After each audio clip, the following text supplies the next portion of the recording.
Partons à mon commandement. À droite, droite. 1, 2, 1, 2, 1, 2. Gardez la cadence. 1, 2.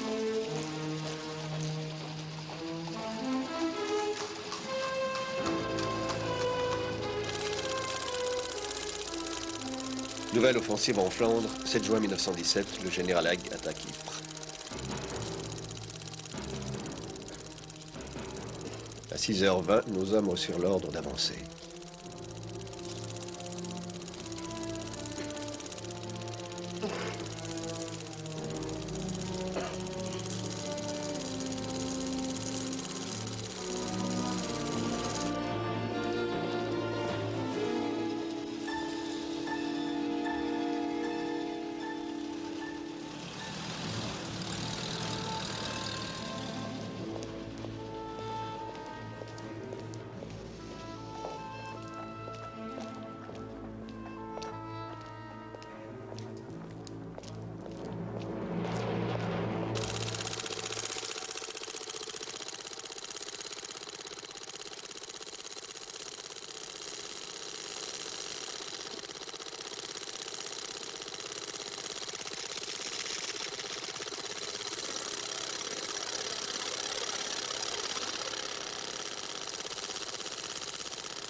Oui, ce sera tout. Rassurez-vous, il va beaucoup mieux, ce n'était pas trop grave. Je voudrais voir le lieutenant Hastings, s'il vous plaît. Hastings... Je vais vous demander quand... Attendez un instant, voulez-vous? Du régiment des fusiliers royaux. Le nouveau film est arrivé, vous trouverez le lieutenant en salle de projection. Merci.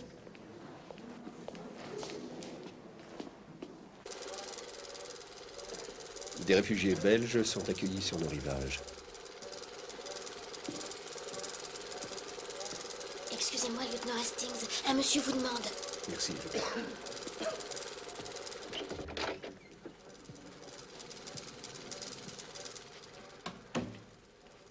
On ne reconnaît plus ses vieux amis. Seigneur Dieu, John Cavendish, comme je suis heureux de vous revoir.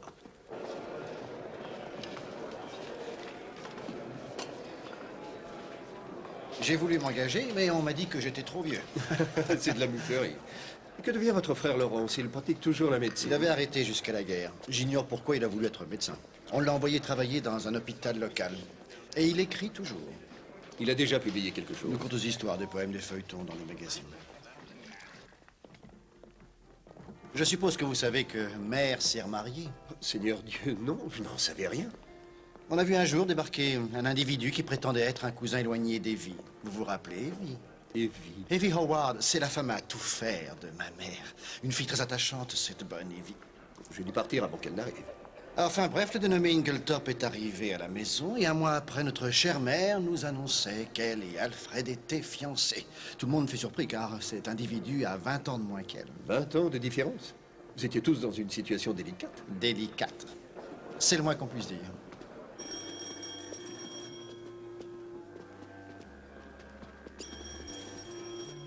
Êtes-vous libre de vous en aller? Je ne suis pas prisonnier, vous savez. Mais vous êtes en état de voyager. Si oui, voulez-vous venir passer quelques jours chez nous? Avec grand plaisir. Ça me changera un peu de l'armée. Je pourrais être chez vous samedi, si cela vous convient. À merveille. Vous allez au premier.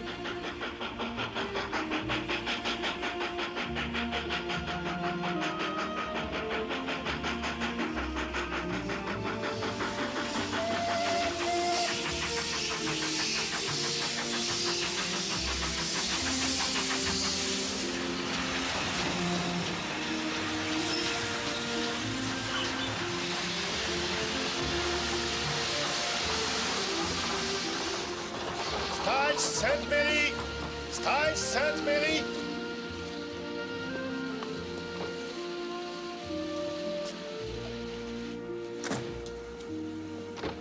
Bonjour, Hastings. John, je suis heureux de vous revoir.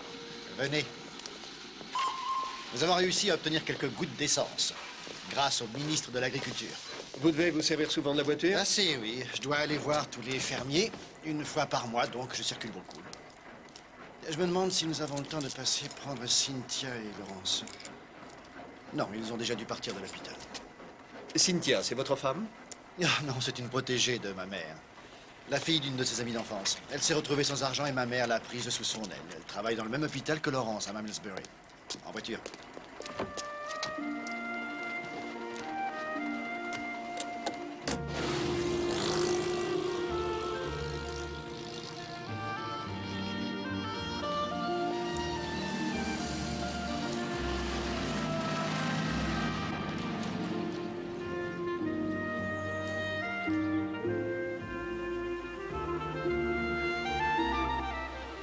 Chez nous, j'ai bien peur que vous ne trouviez la vie trop calme. Mais, cher ami, après les joies de la France, c'est tout à fait ce qu'il me faut.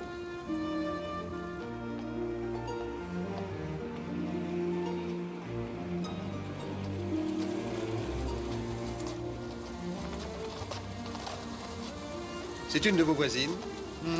Cette jeune personne à cheval, une très jolie fille. C'est en effet ce qu'on dit. Non, c'est Madame Rex, la veuve d'un des fermiers des environs.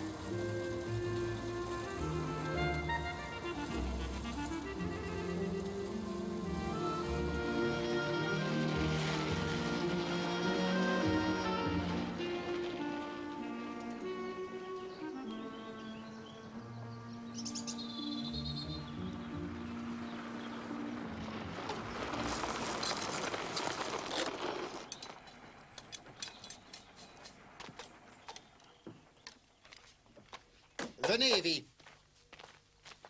Je vous présente notre héroïque blessé, lieutenant Hastings, mademoiselle Howard. Je suis enchanté. Faites bien attention à ce que vous dites, sinon je vous traîne devant monsieur le maire. Mais ce serait un honneur. Ne soyez pas trop poli. Vous pourriez le regretter ensuite. En cas de refus, Lady Tanminster pourrait alors présider la première journée et Madame Crosby la seconde. Mais comment faire pour la duchesse? Le lieutenant Hastings est arrivé. Oh, monsieur Hastings, quelle joie de vous revoir après toutes ces années. Êtes-vous tout à fait remis de votre blessure? Oh oui, je me porte à merveille, Madame Ilgentorp. Ce n'était qu'une égratignure. Alfred Chéri, voici monsieur Hastings. Monsieur Hastings, mon mari. Je suis très heureux de vous connaître, lieutenant Hastings. C'est moi, monsieur.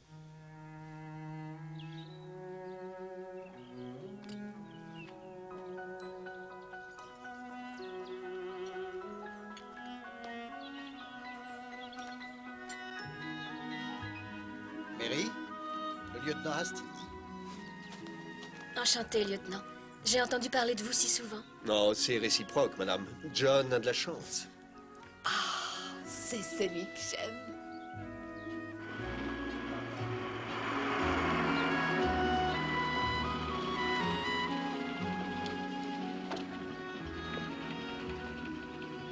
Au revoir, Cynthia. Au revoir. Au revoir, Laurence. Au revoir. Nous sommes en retard. Votre mère déteste qu'on soit en retard pour le thé. Elle n'aime nous voir réunis que pour la façade. Monsieur, Oui, cela nous occupe beaucoup, vous savez. Veiller au confort des troupes, à l'acheminement des armes. À combien d'événements avons-nous pris part depuis ces 3 derniers mois, Alfred? 3 ventes de charité et 2 fêtes, sans compter les kermesses. Vous savez, ma chère, je pense que ce coussin doit être humide. Oh. Permettez. Voilà. Avec celui-là, vous serez mieux. Je ne peux pas vous laisser avec un coussin humide. Vous êtes si prévenant, Alfred. prenez de ce délicieux gâteau. Merci, Dorcas. Ah, voilà Cynthia. Vous êtes en retard aujourd'hui, Cynthia. Oui, je suis désolée, mais le car avait du retard. Voici monsieur Hastings, mademoiselle Murdoch. Je suis enchanté. Où est Laurence? Il est dans la maison, il arrive dans 1 minute. S'il ne se dépêche pas, il ne restera plus de gâteau. Une de mes cousines est infirmière. Elle passe apparemment la plupart de son temps à calmer les sœurs. Il faut avoir des nerfs d'acier si on veut résister. Je ne suis pas infirmière grâce au ciel. Je travaille au dispensaire, c'est tout. Oh. Et combien de gens avez-vous empoisonné? Oh, des centaines. Cynthia, veuillez arrêter de dire des bêtises.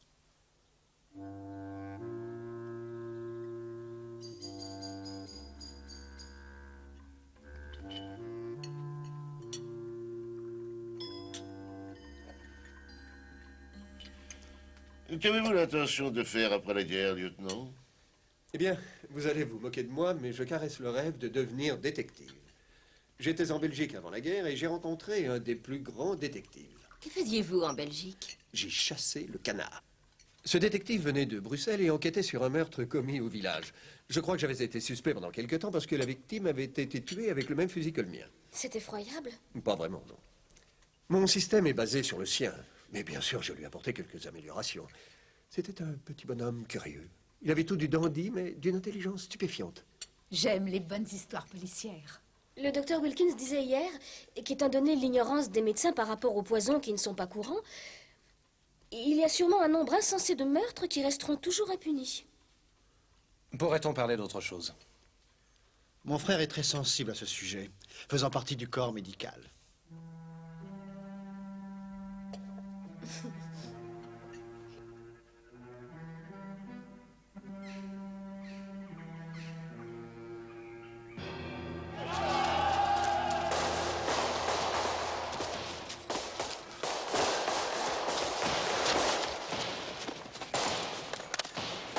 Cessez le feu!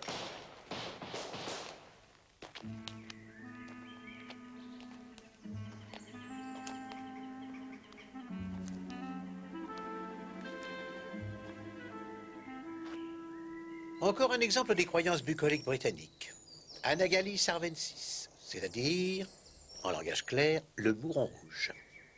Nos amis croient que quand sa fleur est ouverte, c'est signe que le beau temps va continuer longtemps. Dans ce pays, il est plus que rare qu'elle soit ouverte. Pourquoi est-ce qu'il nous raconte tout ça? Quelque chose qui ne va pas, monsieur Van der Stadt? Il voudrait savoir pourquoi nous devons connaître ses coutumes. Il trouve ça fatigant. Parce que, monsieur Van der Stadt, ici en Angleterre, nous sommes des invités.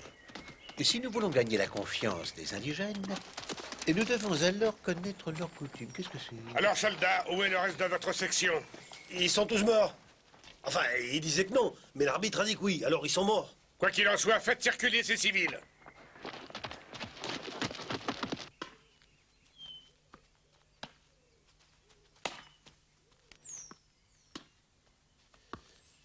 Cette vieille demeure de Styles est vraiment magnifique.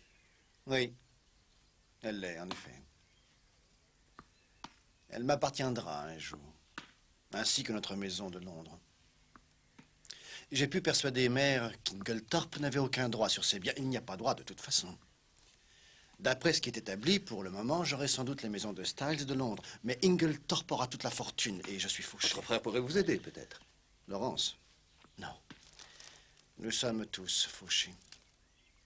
Ma mère s'est toujours montrée généreuse envers nous, bien sûr. Enfin, jusqu'à maintenant. Car depuis qu'elle est remariée... Alors, venez. Rentrons à la maison.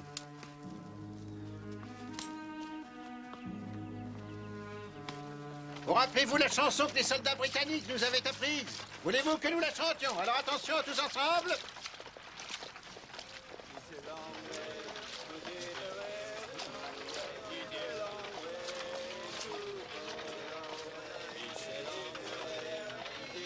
Et essayez de chanter juste.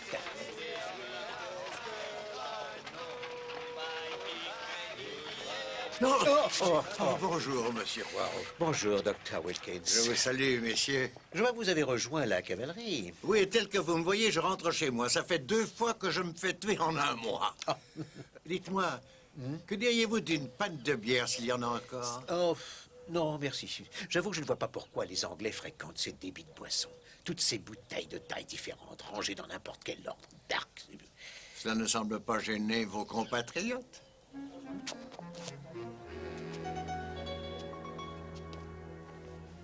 Les efforts ont été vains. J'essaie chaque jour de leur inculquer le sens de l'ordre, de la méthode, et voilà. Je les vois toujours disparaître dans ces débits de boissons.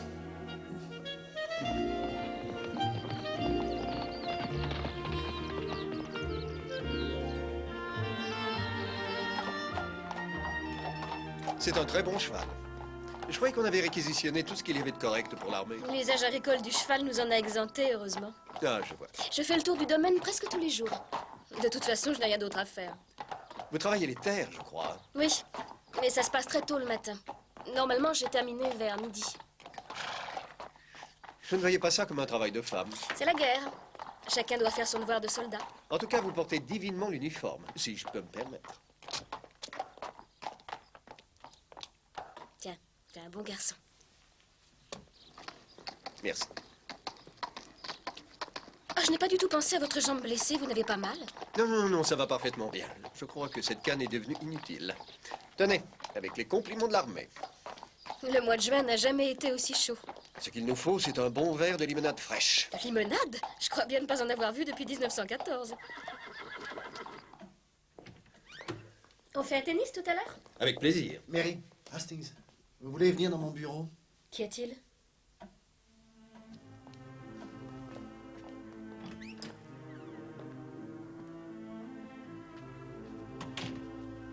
Nous voilà dans de beaux draps.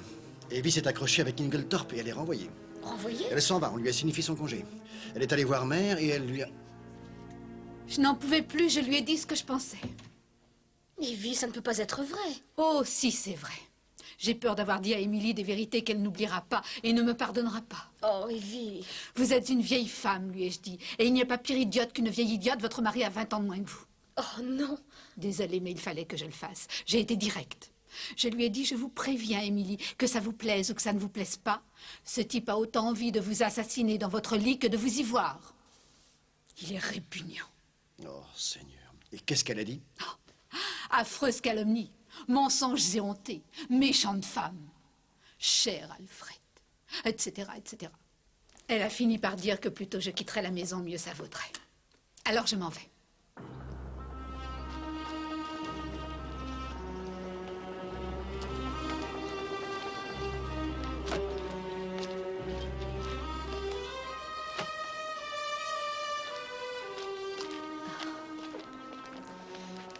Monsieur Hastings, vous êtes honnête, j'ai confiance en vous. Merci. Veillez sur elle, veillez sur ma pauvre Émilie. Ce sont tous des requins, je sais ce que je dis. Je ferai tout ce que je pourrai, soyez-en sûr, mademoiselle. Tout ce que je vous demande, c'est de garder les yeux bien ouverts. Et surtout, monsieur Hastings, surveillez cet être diabolique.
Je trouve qu'il fait très lourd ce soir.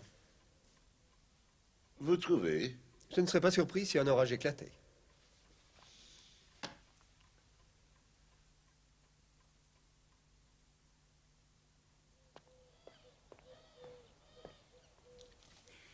Ça fait 2 livres et 3 pence, monsieur. Et surtout, soyez gentil, ne le dites à personne, monsieur. Il y en a plus d'un qui n'hésiterait pas à tuer pour avoir autant de chocolat en une semaine. Je vous suis très reconnaissant, Madame Denty. Et je vous donne ma parole que vous avez devant vous la discrétion en personne, chère Madame. Je vous remercie. Merci à vous. Madame Denty, l'idée ne vous est jamais venue de ranger ces marchandises suivant leur pays d'origine? Oh, mais non, j'avoue que ce serait une idée curieuse. Pas du tout, et je vais vous le prouver, madame. Laissez-moi réfléchir. Nord, sud, est, ouest. Mais oui, bien sûr, les épices venant d'Orient, nous pourrions les placer à côté de la porte qui, dans votre magasin, se trouve à l'est. Voilà. Tout ce qu'il vous restera à faire, c'est vous rappeler d'où vient chaque article. Vous le trouverez alors très vite, ce qui évitera une perte de temps. Je serais très heureuse de suivre votre conseil. Toutefois, il y aurait une énorme difficulté. Tout ceci vient de chez le même marchand en gros, à Malmesbury. Ah oui, madame Denty, oui, mais... Je voudrais 6 timbres, madame. Tout de suite, monsieur. Hastings? Seigneur Dieu, Monsieur Poiron? Oui, en personne, mon ami Hastings. Je parlais justement de vous l'autre jour. Oh, mon ami, mon ami.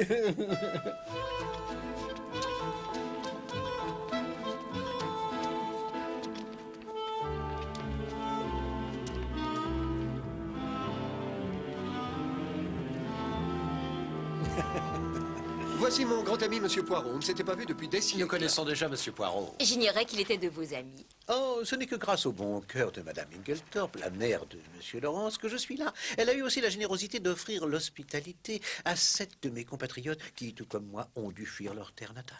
Elle a eu la bonté de nous prêter cette ravissante maison qui est là. Il faudra passer voir. Ah non, non, non, pardon. Il faudra que vous veniez prendre le thé. En Angleterre, c'est la formule qu'on emploie, non? Oui, oui, oui, absolument. Je deviens très britannique. Veuillez m'excuser. Oh, Monsieur Poirot. Oh, oh. Madame Hayes.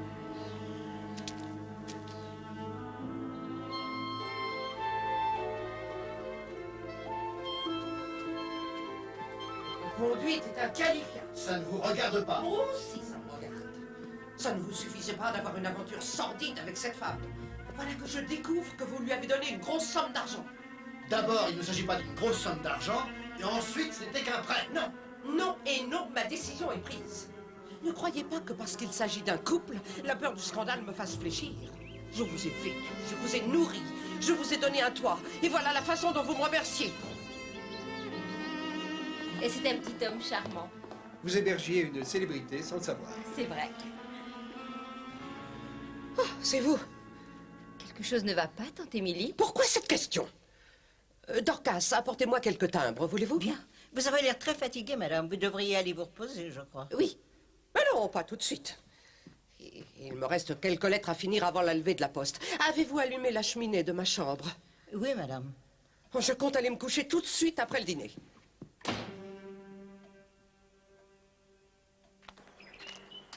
Alors, vous ne voulez pas me le montrer? Ma chère Mary, ça n'a rien à voir avec ce qui vous tracasse. Alors, montrez-le-moi. Je vous dis que ça n'est pas ce que vous imaginez. Ça ne vous concerne pas le moins du monde.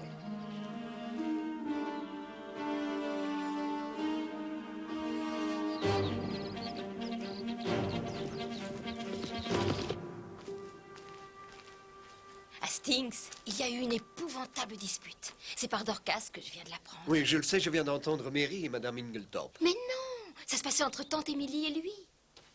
Oh, je souhaite sincèrement qu'elle ait pu tout découvrir sur lui. Je suis sûre que ce n'est que sa fortune qui l'intéresse. Enfin, il se trouve que Dorcas passait par hasard juste à côté. Apparemment, ils se sont jetés à la figure des choses épouvantables. Oh, je donnerais cher pour avoir plus de détails.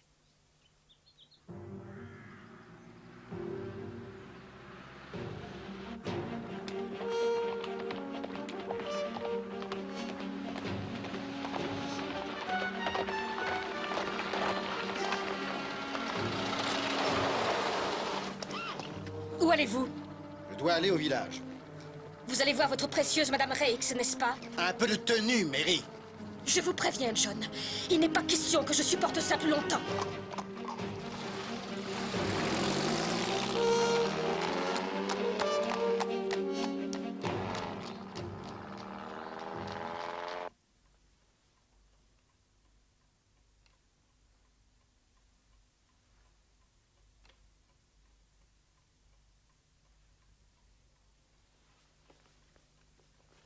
Je prendrai mon café dans ma chambre. J'ai encore quelques papiers à voir.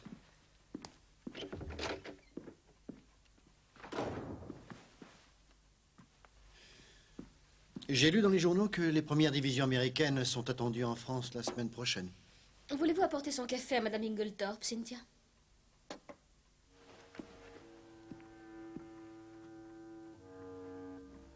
Nous passons au salon pour prendre le café?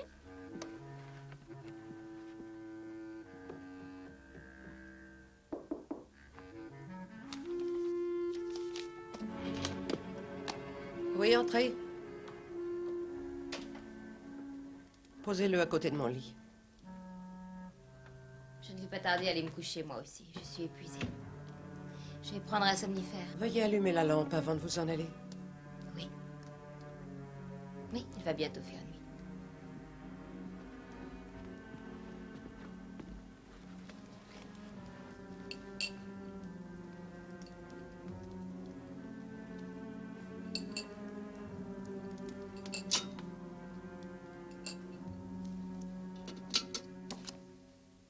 Oh non. Ah, je la prends. Merci, Dorcas.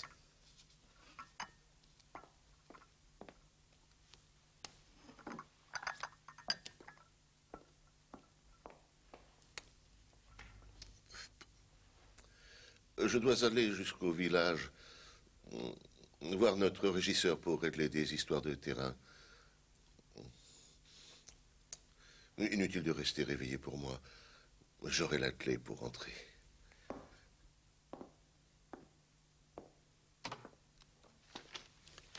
C'est une heure curieuse pour les rendre visite à Danby.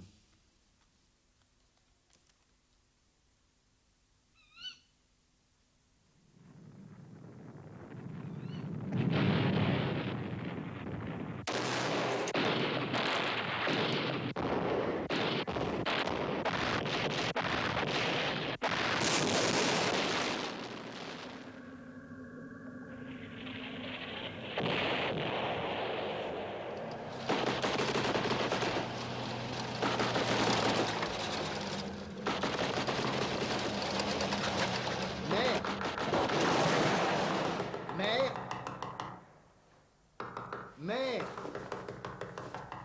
Ouvrez la porte! Mère! Mère! Ouvrez la porte! Qu'est-ce qu'on va faire? Que se passe-t-il? Mère semble avoir un malaise. Elle s'est enfermée à clé. Essayez donc de passer par la chambre de Monsieur Inglethorpe.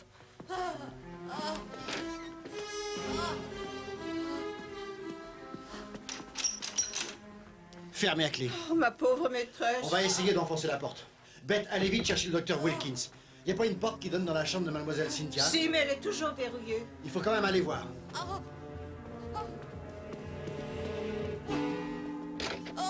Mary. Vous avez réussi à ouvrir la porte? Non. Celle-là est verrouillée aussi. Non. Je n'arrive pas à réveiller Cynthia. Elle doit encore avoir pris un de ses somnifères. Cynthia!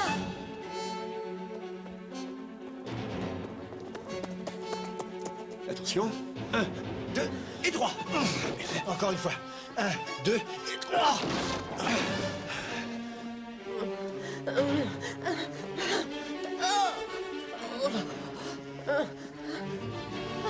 Annie, allez chercher du brandy, s'il vous plaît. Ouvrez-nous, je suis arrivée à réveiller Cynthia.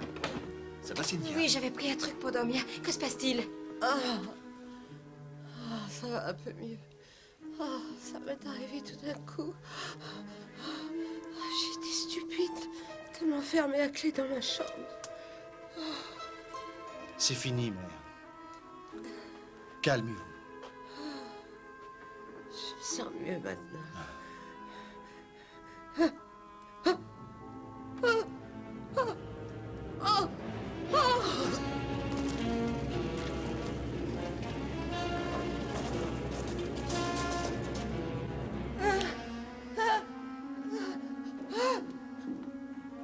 Je vous en prie, laissez-moi passer. Oh. Alfred, non. Alfred.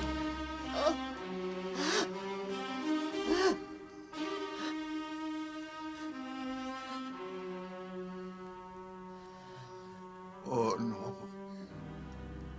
Elle est morte? Oh mon Dieu.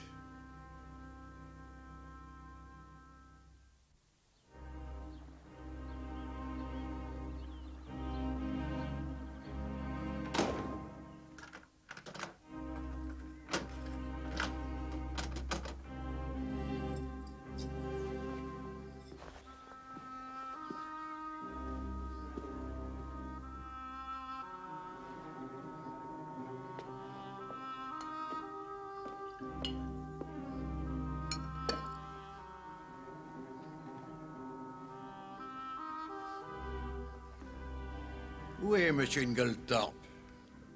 Il n'est pas dans la maison. Alors où est-il? Monsieur Cavendish, j'aimerais avoir votre autorisation de pratiquer une autopsie. Mais ça ne servirait à rien, elle est morte d'une crise cardiaque. Non, je ne suis pas de cet avis.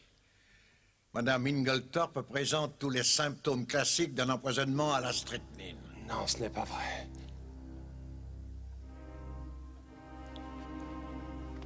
Faites ce que vous jugez nécessaire, docteur Wilkins. Je vous remets les clés de votre mère. J'ai fermé à clé les 2 chambres. Je suggère que pour l'instant, elles restent fermées.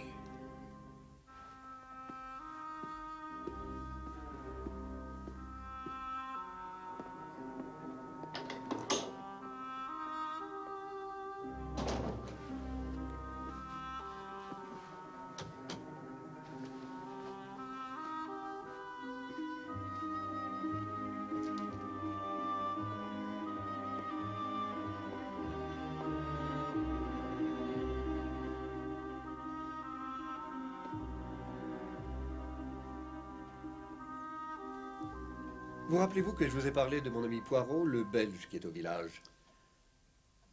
Ah oui, c'est celui qui, selon vous, est un grand détective. C'est ça. Autorisez-moi à faire appel à lui pour qu'il mène une enquête. Ce serait absurde, voyons. Wilkins est complètement obsédé par les poisons. C'est un maniaque des poisons. Alors, résultat, il en voit partout.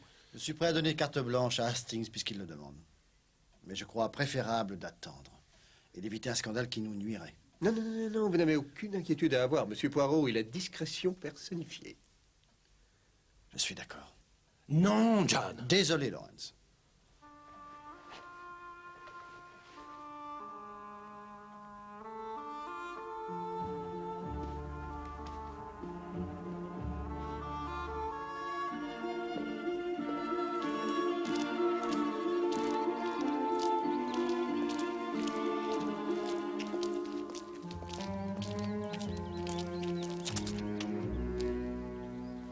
Oh, quelle horreur, c'est terrible, ma pauvre femme.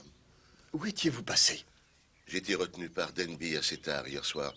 Je me suis aperçu que j'avais oublié de prendre la clé. Denby m'a offert un lit, je ne voulais pas réveiller toute la maison et je suis resté chez lui. Oh, ma pauvre Émilie. Elle avait un tel sens du sacrifice. Elle abusait de ses forces. Je dois repartir, pardon. Oui, oui, bien sûr.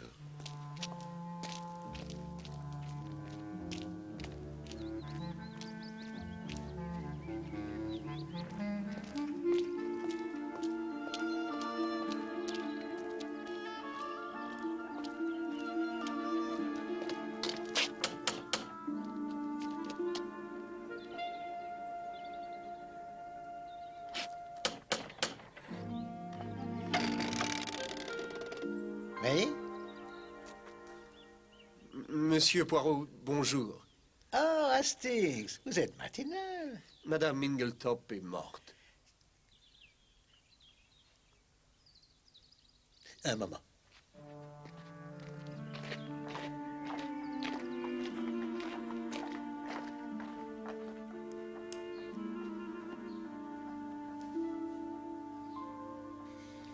Je suis fier de vous, Hastings. Vous avez une bonne mémoire. Vous m'avez fidèlement rapporté tous les faits. Mais l'ordre suivant lesquels vous me les avez présentés, c'est autre chose. Tout à fait déplorable. Mais je tiens compte du fait que vous êtes bouleversé. Plus tard, quand vous serez un peu plus calme, nous pourrons ranger ces faits de façon ordonnée en les remettant à leur place. Ceux qui sont importants, nous les mettrons de côté. Ceux qui sont sans importance, nous nous en débarrasserons.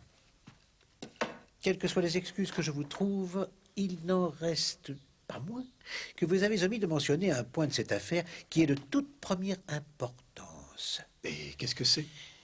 Vous ne m'avez pas dit si Madame Inglethorpe avait bien dîné hier soir? Eh bien, pour autant que je me souvienne, elle n'a presque rien avalé. Elle m'a paru trop bouleversée pour avoir de l'appétit.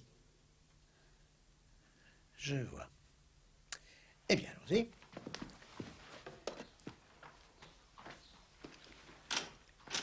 Hastings, vous vous êtes habillé très vite, votre cravate n'est pas en place.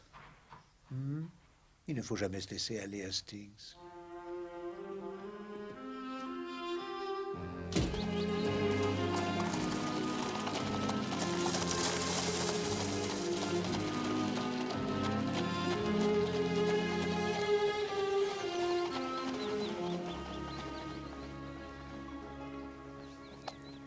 Pourquoi voulez-vous savoir si Madame Inglethorpe avait bien mangé hier soir? Pour l'instant, on émet l'hypothèse que Madame Inglethorpe aurait été empoisonnée avec de la strychnine, non? C'est ce que je crois, moi aussi. Bon. À quelle heure Madame Inglethorpe s'est-elle retirée pour aller se coucher? Oh, très tôt, il devait être 8 heures.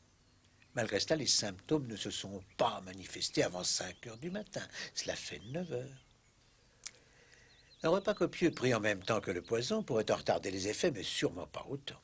Or, vous venez de me dire que Mme Ingeltorp n'avait presque rien mangé. Oui.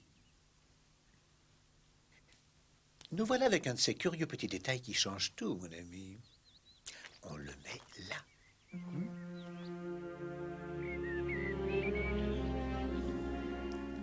C'est une histoire épouvantable, Monsieur Poirot. Hastings vous a certainement dit que nous tenions à éviter toute publicité. Ce que je comprends parfaitement. Vous savez que Ingeltorp a réapparu? Oui, j'ai rencontré. On ne sait pas quelle conduite adopter à son égard. C'est une difficulté qui ne résistera pas longtemps. La clé de la chambre, je vous prie, monsieur. Oui, bien sûr. Merci, monsieur.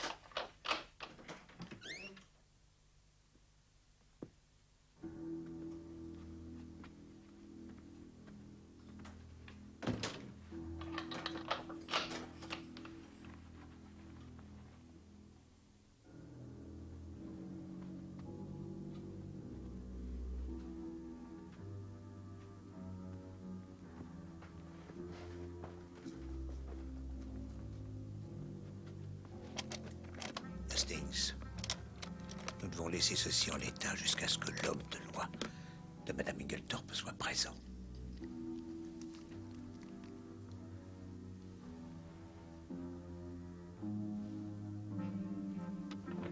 Cette porte donne dans la chambre de Cynthia.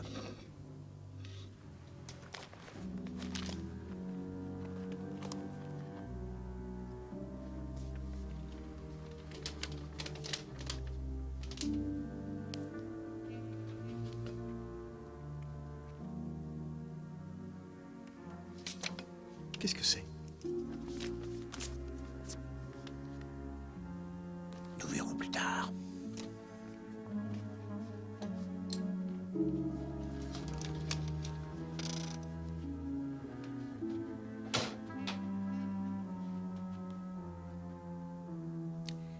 À première vue, c'est du cacao, mais nous le ferons analyser.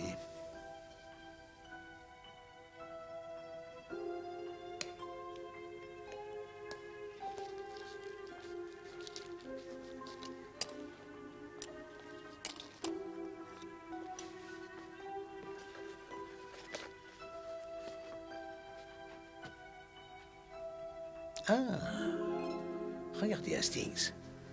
Cette lampe qui était sur la cheminée n'est cassée qu'en 2 morceaux, alors que cette tasse à café qui était juste à côté est brisée en 1000 morceaux. Quelqu'un a dû marcher dessus. Oui, mon ami. À mon avis, on a dû marcher sur la tasse de café pour la réduire en 1000 morceaux. Et la raison pour laquelle on a fait ça, c'est soit que la tasse contenait de la strychnine, soit, et alors c'est beaucoup plus sérieux, parce que cette tasse ne contenait pas de strychnine.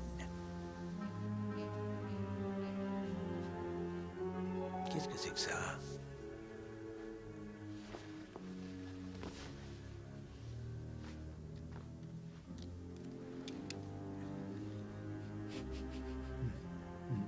C'est une tache de café qui est assez fraîche d'ailleurs. Eh bien, Hastings, nous avons dans cette chambre 6 éléments très intéressants. Je les énumère ou vous le faites? Oh, eh bien, faites-le. Bien, parfait. Numéro 1, une tasse à café que l'on a réduite en 1000 morceaux. Numéro 2, une mallette avec la clé dans la serrure. Numéro 3, la tache de café sur le tapis. Numéro 4, un brin ou deux d'une étoffe verte qui était coincée dans le verrou de la porte. Ah, c'est ce que vous avez mis dans l'enveloppe. Oui, en effet. Numéro 5, ceci. Qu'est-ce que c'est? De la cire de bougie, mon ami. Elle ne peut être là que depuis hier, sinon une bonne femme de chambre l'aurait enlevée. Laurence Cavendish tenait une bougie quand il est venu ici ce matin. Il m'a paru être très agité. Il semblait avoir vu quelque chose de ce côté qui l'aurait paralysé. Voyez-vous que ça pourrait être la porte? Non, plutôt la cheminée. Voilà qui était plus intéressant.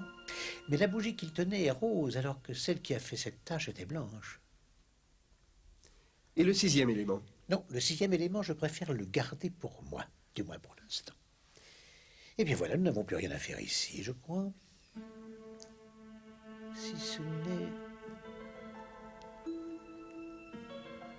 un feu de cheminée en plein été, Hastings?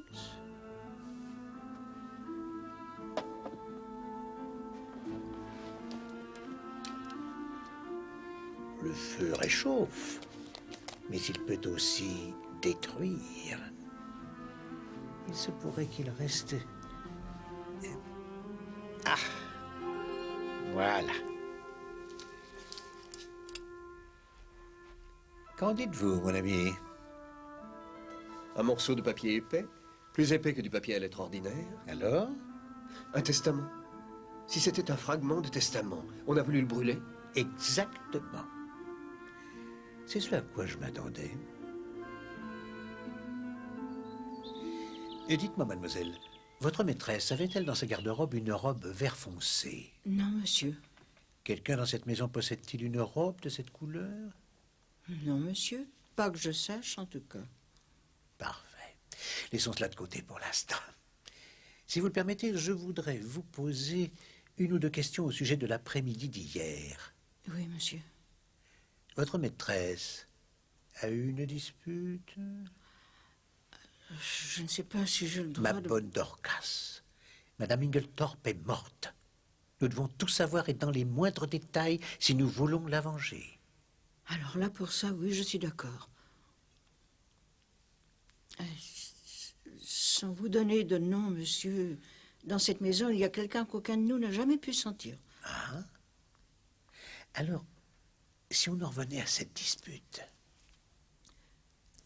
Il devait être environ 4 heures. Je suis passée par hasard devant le bureau et j'ai entendu des voix. Des gens parlaient fort, ils étaient en colère. Je n'avais pas l'intention d'écouter. Continuez, mademoiselle. Que s'est-il passé ensuite?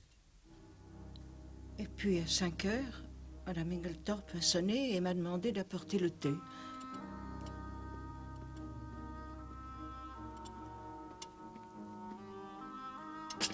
Elle avait l'air bouleversée, monsieur. Votre thé, madame. Ah. Je viens d'avoir un grand choc, Dorcas. Je suis désolée, madame. Je ne sais pas quoi faire. Le scandale qui frappe un homme et sa femme est une chose affreuse. Ces quelques mots ont suffi pour que tout change. Les hommes ne valent pas la peine qu'on leur fasse confiance.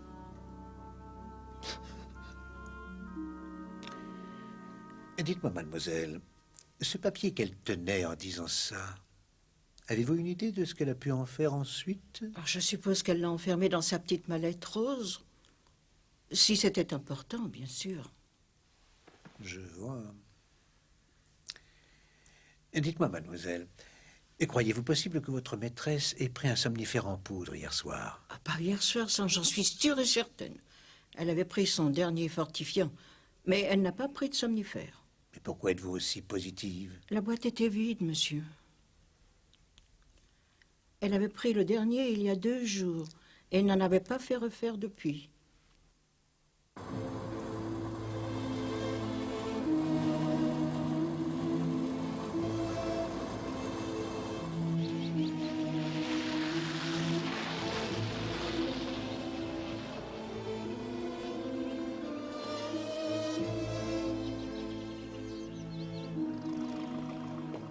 Mademoiselle Howard, c'est que je suis contente que vous soyez revenue. Sans ce drame épouvantable, je ne serais pas revenue. Evie. Dès que j'ai reçu le télégramme, je suis partie.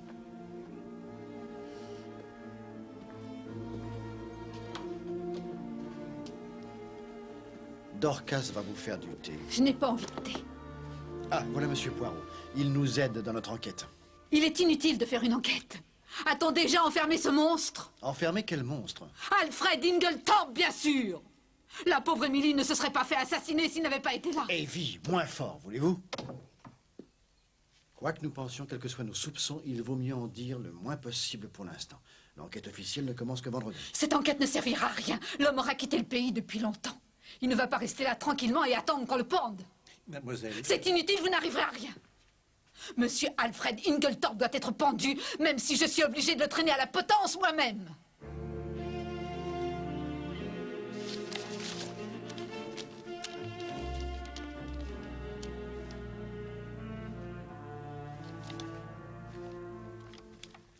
Ah, au fait, comment saviez-vous que Madame Inglethorpe prenait de somnifères? Ah, parce que, Hastings, j'ai trouvé ceci dans le tiroir de la table de toilette de sa chambre.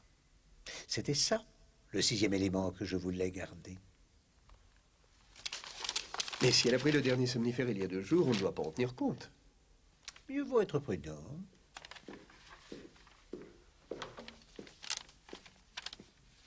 Monsieur Poirot, l'homme de loi de ma mère est là. Voulez-vous lui parler? C'est aussi le coroner, hein, voyez-vous. Oui. Oui. Merci, monsieur Cavendish. Monsieur Wells, il y a une chose que je voudrais vous demander. Rassurez-vous, vous n'aurez pas à trahir le secret professionnel. Dans l'éventualité du décès de Madame Inglethorpe, qui hériterait l'argent? Pas d'objection. D'après son tout dernier testament, datant d'il y a 2 mois, elle lègue cette maison et celle de Londres à son fils aîné, Monsieur John Cavendish. Le reste de sa fortune revient à Monsieur Inglethorpe. Et supposez que, sans que vous le sachiez, elle ait fait un nouveau testament. C'est une chose possible, bien sûr. Elle en a fait un nouveau. Quoi? Et où est-il? Brûlé.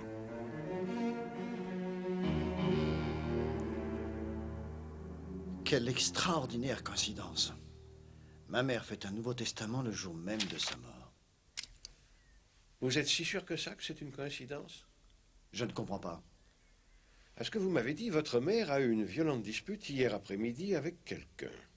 À la suite de cette dispute, elle décide sur le champ de faire un nouveau testament.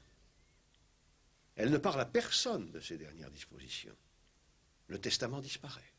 Votre mère emporte son secret dans la tombe. À mon avis, il n'y a aucune coïncidence. Mais comment ça?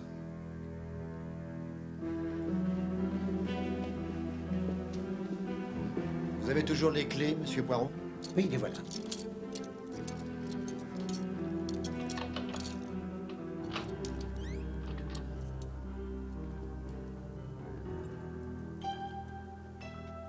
Ma mère gardait des choses là-dedans. Il vous faudra la clé parce que j'ai fermé à double tour ce matin. Ce n'est pas fermé à clé. Mais, non, mais c'est impossible. J'ai gardé la clé dans ma poche toute la journée. Mais en voilà une affaire. Quelqu'un a forcé les serrures.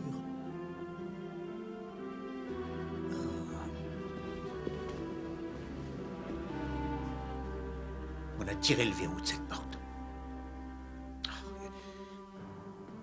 Pourquoi? Pourquoi? Il y avait sûrement quelque chose de première importance dans cette mallette.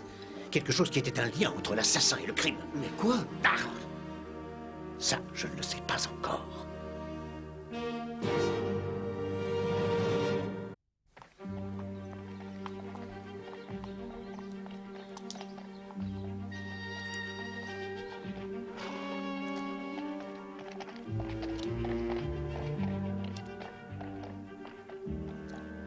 Une histoire très intrigante, mon ami, vous ne trouvez pas? Elle semble être assez simple, pourtant. L'argent de Madame Inglethorpe semble être le point commun de tout. Il y a les 2 maisons aussi, Hastings. Bien sûr, oui. Elles reviennent à John et tout le reste revient à son mari. Mais n'oublions pas cette altercation que Dorcas a entendue et à la suite de laquelle Madame Inglethorpe a fait un nouveau testament. Et que faites-vous de ces 2 fils, Hastings? Non, je ne crois pas qu'il soit coupable. À mon avis, voilà ce qui s'est passé. Inglethorpe a découvert que le testament avait été changé, laissant l'argent à John et non plus à lui. Alors, furieux, il a empoisonné sa femme. Et le Nouveau Testament qu'elle avait fait? Il l'a brûlé. C'est le morceau de papier qu'on a trouvé dans la cheminée. Ah, vous dominez cette affaire avec maestria, Hastings. Oui, je le pense. Oui? Voyez-vous, en réalité, Hastings, il y a dans cette affaire 2 points d'une importance capitale. Vraiment? Mais oui. Et lesquels? Le premier de ces 2 points est le temps qu'il faisait mardi. Il faisait un temps magnifique. Il y avait 28 degrés à l'ombre et pas un nuage dans le ciel. Ne l'oubliez pas, mon ami, c'est la clé de tout le mystère. Je ne vois pas pourquoi. Oh, et quel est le deuxième point? Le deuxième point est le fait important que M. Inglethorpe ait des goûts vestimentaires curieux, qu'il ait une barbe noire, et enfin qu'il porte des lunettes. Oh, c'est ridicule. Non, non, mon ami, c'est capital, au contraire. Dr. Wilkins, pouvez-vous nous dire quelle est la quantité exacte de poison absorbée par Madame Inglethorpe? D'après ce que l'on a retrouvé, Madame Inglethorpe aurait pris un peu moins d'un demi-gramme de strychnine. Maximum 1 gramme. J'ai pris le peu de cacao que j'ai pu trouver dans la tasse de Madame Inglethorpe. Je l'ai analysé, il n'y avait pas de strychnine. Donc, vous considéreriez plutôt que le poison aurait été mis dans le café qu'elle a pris après le repas, et que pour une raison inconnue, son effet a été retardé. Oui. Mais comme la tasse de café était en petits morceaux, il était impossible d'en faire une analyse précise. Je dois dire qu'à mon avis, on n'a pas empoisonné ma mère. Elle est morte de mort naturelle. Vraiment. Avant sa mort, ma mère prenait quelquefois un fortifiant contenant de la strychnine. Oui, ce fait a été considéré lors de l'audience préliminaire. Mais n'est-il pas possible qu'elle ait pris une dose mortelle de ce médicament par accident? Je ne crois pas, Monsieur Cavendish. Dorcas, la servante de votre mère, nous a dit qu'il ne lui en restait qu'une dose la veille de sa mort. Je vous serais très obligé de nous répéter ce que vous avez entendu de l'altercation qui a eu lieu la nuit de la mort de Madame Inglethorpe. Ce que j'ai entendu? Oui. Et j'ai cru comprendre que vous étiez assise sur un banc en train de lire sous la fenêtre du bureau qui était ouverte. N'est-ce pas exact? Si. Alors voulez-vous nous répéter ce que vous avez entendu? J'avoue que je ne me rappelle pas avoir entendu quoi que ce soit. Cela veut dire que vous n'avez pas entendu de voix. Eh bien, en fait, si. J'ai entendu les voix, mais je n'ai pas du tout entendu ce qu'elles disaient. Même pas un simple mot ou une phrase. Si, je me rappelle une chose que Madame Inglethorpe a dite. C'était à propos d'un scandale possible entre un homme et sa femme. On dirait qu'elle veut cacher quelque chose, vous ne trouvez pas? Tout à fait de votre avis, Hastings. Appelez Monsieur Voilà Mace. qui est extrêmement intéressant.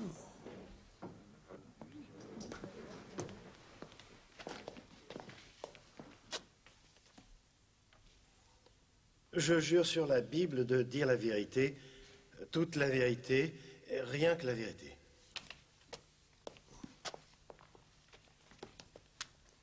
Monsieur Mace, vous exercez la profession de pharmacien et votre officine se trouve dans le village de Style-Sainte-Mary.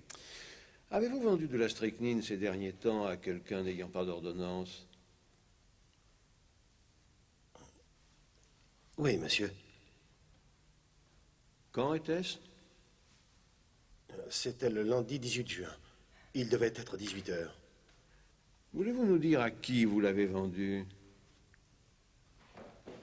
Oui, monsieur. C'était à monsieur Inglethorpe. Il m'a dit que c'était pour empoisonner un chien, mais il a signé le registre.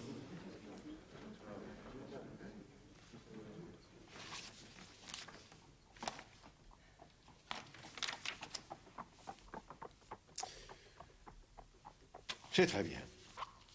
Merci, monsieur Mace.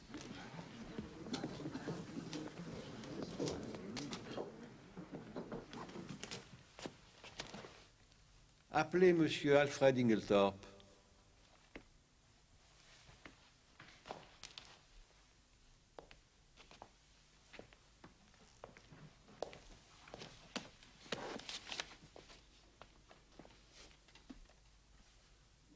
Je jure sur la Bible de dire la vérité, toute la vérité, et rien que la vérité.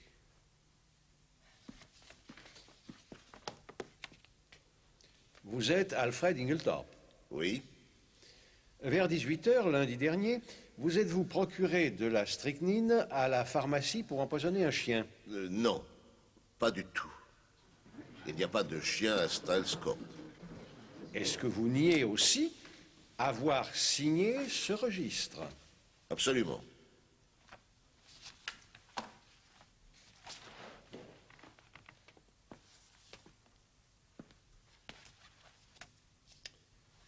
Ce n'est pas ma signature. Je vois. Voulez-vous nous dire, monsieur Inglethorpe, où vous étiez en fin d'après-midi le lundi 18 juin? Je n'en ai aucune idée. Réfléchissez, n'y avait-il personne avec vous? Personne. Je suis obligé d'en conclure que vous refusez de nous dire où vous étiez au moment où monsieur Mace affirme que vous êtes entré dans sa pharmacie pour acheter de la strychnine. Si c'est ce que vous voulez en conclure, eh bien, libre à vous. On dirait qu'il veut se faire arrêter. Vous avez eu une dispute avec votre femme mardi après-midi. Pardonnez-moi, vous êtes mal informé. Je n'ai eu aucune dispute avec ma chère femme. Je n'ai pas été à la maison de tout l'après-midi. Y a-t-il une personne qui puisse confirmer vos dires? Vous avez ma parole. Il y a 2 témoins qui jurent avoir entendu votre altercation avec Madame Inglethorpe. Ces 2 témoins se sont trompés, ça arrive. Parfait. Merci, monsieur Inglethorpe. Ce sera tout pour l'instant.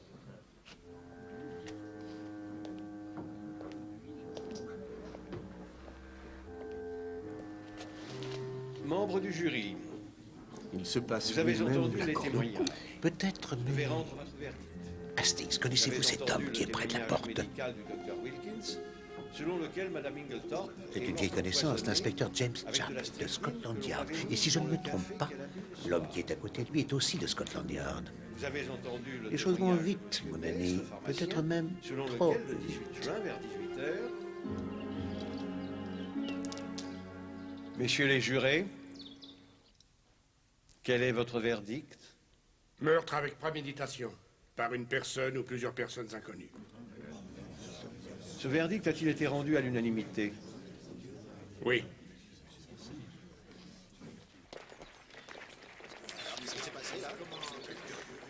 Il y a eu des moments où j'ai craint le pire, Hastings.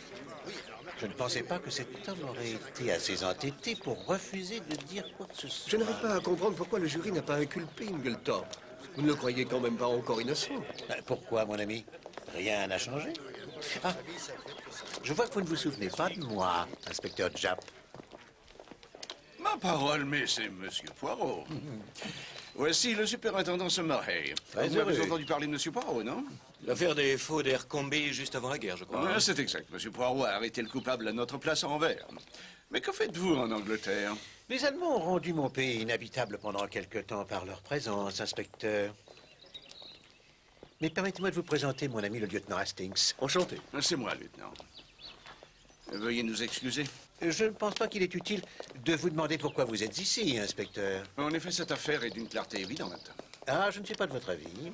Pas les témoignages que j'ai entendus, ça ne peut être que Monsieur Inglethorpe qui a assassiné sa femme. J'en mettrai ma main au feu. Non, prudence, monsieur. Monsieur Poirot et moi, nous nous connaissons depuis très longtemps, et quand il émet un jugement, j'aurais tendance à lui faire confiance. Et à moins que je ne commette une grosse erreur, il garde quelques petits atouts dans sa manche.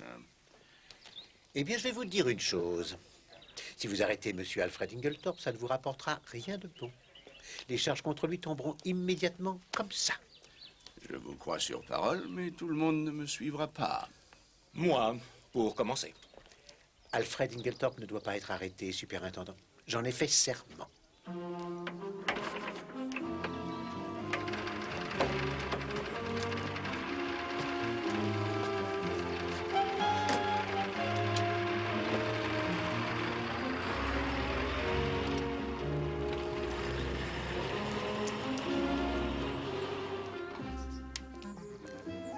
Êtes-vous déjà allé à New York, Hastings? À New York? Non. Ah, c'est une ville magnifique. Magnifique. À New York, chaque rue est en angle parfait avec chaque avenue, et chaque avenue est numérotée avec ordre, première, deuxième, troisième, quatrième. L'homme a tout discipliné là-bas. Mais ici, comment se sentir à l'aise devant ce paysage indiscipliné, devant cette nature où règne le désordre, où tout va dans n'importe quel sens, où règne l'anarchie? C'est pour ça que ça me plaît. Hastings, est-ce que ça ne vous a pas paru curieux que M. Lawrence Cavendish ait suggéré que sa mère ait pu s'empoisonner par accident? C'est une suggestion tout à fait normale pour un profane. Ce n'est pas un profane, vous m'avez dit vous-même qu'il était diplômé en médecine. Oui, c'est vrai, j'avais oublié. Et il y a aussi Madame Cavendish, Que pensez-vous de son attitude? Eh bien, il semble inconcevable qu'elle veuille protéger Alfred Ingletorp, mais c'est bien l'impression qu'elle donne. Oui, c'est vrai. Mais on nous a donné un spectacle très curieux aujourd'hui.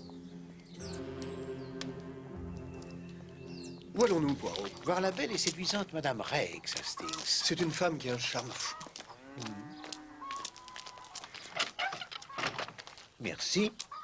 Ah non, non, non, non, non, Hastings. Il n'y a que moi qui vais voir la belle et séduisante Madame Rex. Vous, j'ai peur que vous soyez trop impressionnable pour garder les idées claires.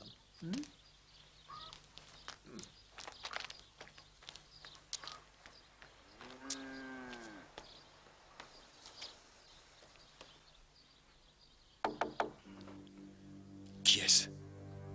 Je ne sais pas. Je sors par derrière.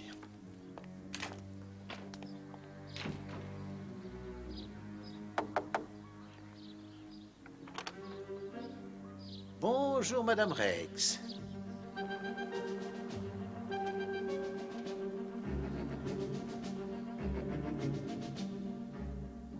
Nous voudrions que vous veniez avec nous à Malmesbury, Monsieur Ingletorp. Malmesbury? Au commissariat. Vous êtes venu l'arrêter? C'est pas trop tôt. Nous ne voulons pas l'arrêter, mais lui poser quelques questions, madame. Madame, un moment, je vous prie, inspecteur Japp. C'est moi qui vous prie de nous laisser faire notre métier, monsieur. Désolé, monsieur Poirot. Oui, je comprends.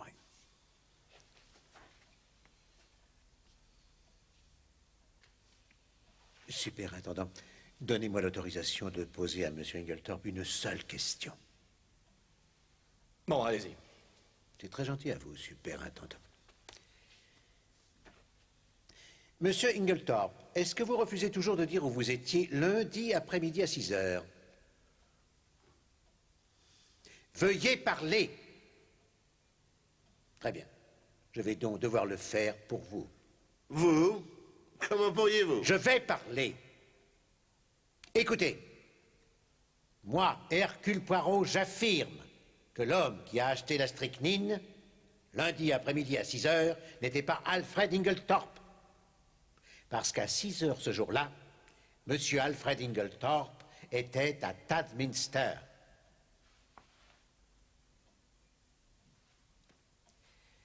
Je suis en mesure de produire au moins 5 témoins qui jureront avoir vu Monsieur Ingletorp et lui avoir parlé à Tadminster à 10 heures et après 18 heures.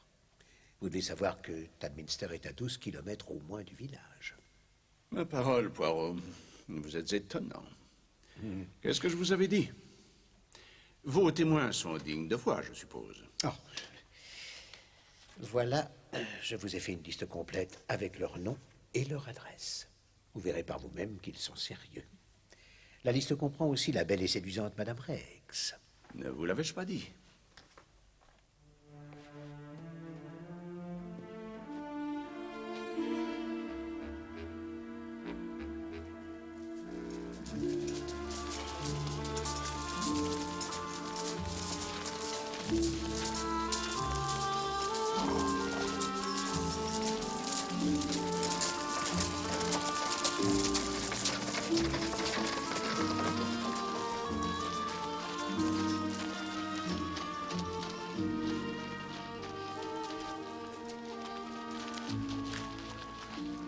On se retrouve à la case départ. Pas tout à fait, mon ami. Maintenant que nous connaissons au moins une personne qui n'a pas acheté le poison, et puisque nous avons éliminé tous les faux indices, il ne nous reste plus qu'à examiner les vrais.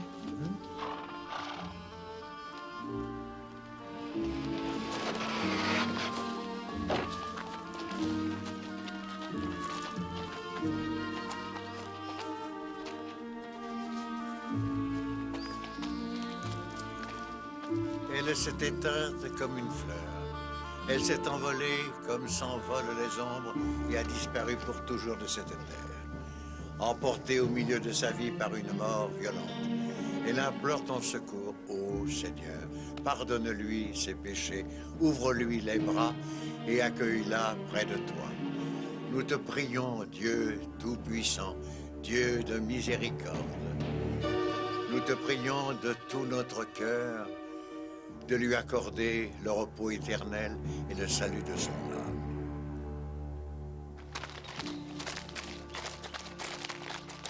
Lieutenant Hastings, monsieur. Oui, Dorcas? Je sais que ce n'est ni l'endroit ni le moment, mais vous vous rappelez que ce gentleman belge m'avait demandé avec insistance si ma maîtresse ou quelqu'un d'autre avait un vêtement vert. Oui, continuez. Eh bien, je viens de me souvenir de ce que les jeunes messieurs appelaient la malle au miracle. Elle se trouve dans le grenier.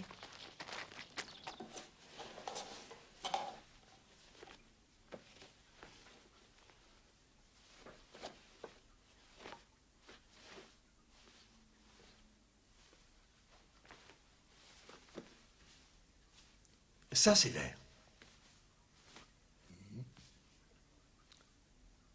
Non, c'est trop foncé. Oh, ça alors?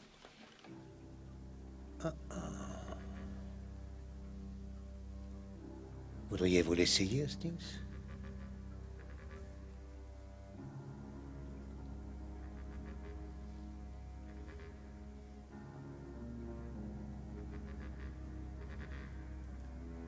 Vous croyez que c'est la bonne? Je le crois. On lui a donné exactement la même forme que celle de Monsieur Inglethorpe. La question est, qui l'a mise là-dedans? Ça ne peut être que quelqu'un doué d'une grande intelligence. Celui qui est venu la cacher dans cette malle savait que sa présence n'y serait pas remarquée. Mais on va se montrer encore plus intelligent que lui. Nous allons faire preuve de tant d'intelligence qu'il va nous prendre pour des idiots. Ça ne va pas être facile. Et pour ce faire, votre aide va m'être inestimable, mon ami. Venez.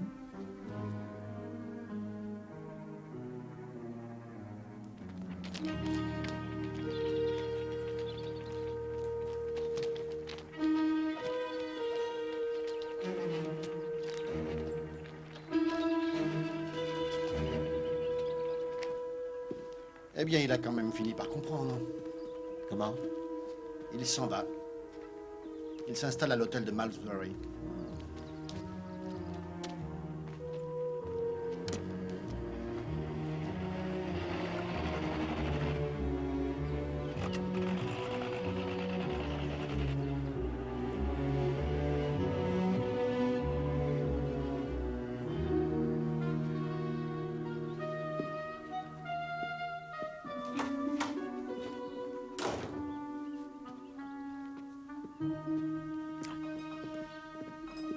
Lieutenant Hastings. Bonjour, Cynthia. C'est justement vous que je cherchais. J'aimerais vous parler. Seriez-vous fâché si je vous le volais, monsieur Poirot? Fâché si vous me le voliez. Ah, pardon, mais je vous en prie, mademoiselle Murdoch. Hastings, comme je vous envie, être volé par une aussi charmante jeune femme. Pardonnez-moi.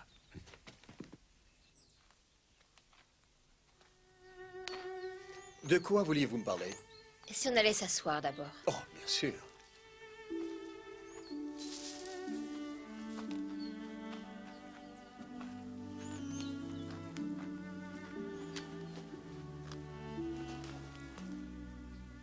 Lieutenant Hastings, vous vous êtes toujours montré si gentil. Et on voit que vous savez tant de choses. Oh, bien. Je suis flatté. Je voudrais vous demander votre avis. Voilà. Tante Émilie m'a toujours dit que mon avenir était assuré. Eh bien, je pense qu'elle a oublié ce qu'elle a dit. Ou qu'elle ne croyait pas mourir si vite. Seulement maintenant, je vais me retrouver sans rien. Je ne sais pas quoi faire. Croyez-vous que je ferais mieux de m'en aller? Bien sûr que non, vous devez rester. Je suis sûr que personne ne veut que vous partiez. Mary le voudra. Elle ne m'aime pas. C'est vrai?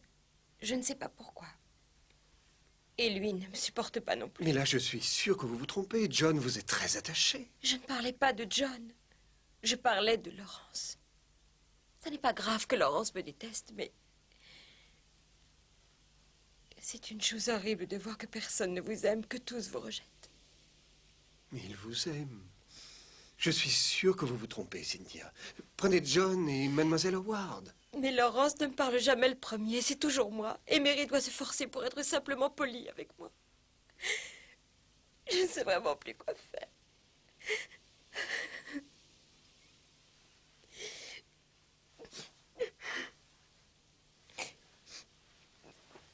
Épousez-moi, Cynthia. Oh, je vous en prie, soyez sérieux. Je suis on ne peut plus sérieux. Je vous demande de bien vouloir devenir ma femme. Vous êtes le plus gentil des hommes que je connaisse. Je vous assure qu'il n'y a pas de quoi rire. Qu'y a-t-il de drôle dans le fait que je vous demande en mariage? Mais il n'y a rien de drôle. Soyez un peu plus prudent à l'avenir. La prochaine fois, on pourrait vous répondre oui, vous vous rendez compte? Au revoir, lieutenant Hastings. Grâce à vous, j'ai retrouvé un moral d'acier.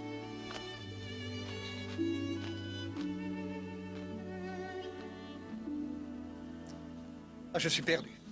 Peut-être que je ne comprends rien aux femmes, après tout. Non, je plaisantais, évidemment. C'est l'inspecteur Chubb.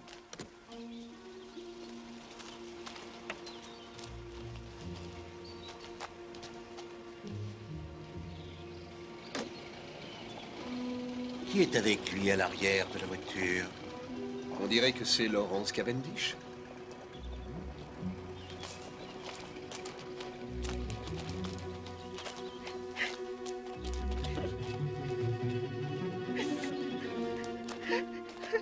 Que se passe-t-il, Dorcas? C'est l'inspecteur du diable. Ils viennent d'arrêter Monsieur Cavendish. Ils ont arrêté Laurence? Oh non, pas Monsieur Laurence.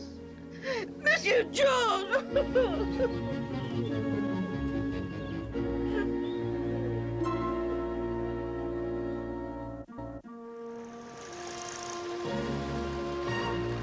Le procès de la cour d'assises de Londres.